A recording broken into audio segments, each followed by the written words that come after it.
महालक्ष्मीर्महाकाली महाकन्या सरस्वती महासरस्वती देवी भक्तानुग्रहकारिणी ईशावास्या महामाया महादेवी महेश्वरी स्वर्लोक परमा शक्तिर्मातृका जीवरूपिणी नित्या सर्वगतानन्ता नित्यानन्दा निरञ्जना नित्यप्रकाशिनी देवी स्वप्रकाश स्वरूपिणी त्रिपुरा भैरवी विद्या हंसा वागेश्वरी शिवा वाङ्मात्रा च महारात्रिः कालरात्रि त्रिलोचना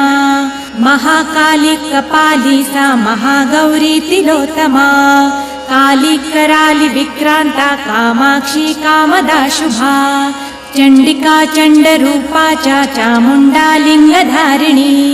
त्रैलोक्य विजया देवी त्रैलोक्य विजयोत्तमा सिद्ध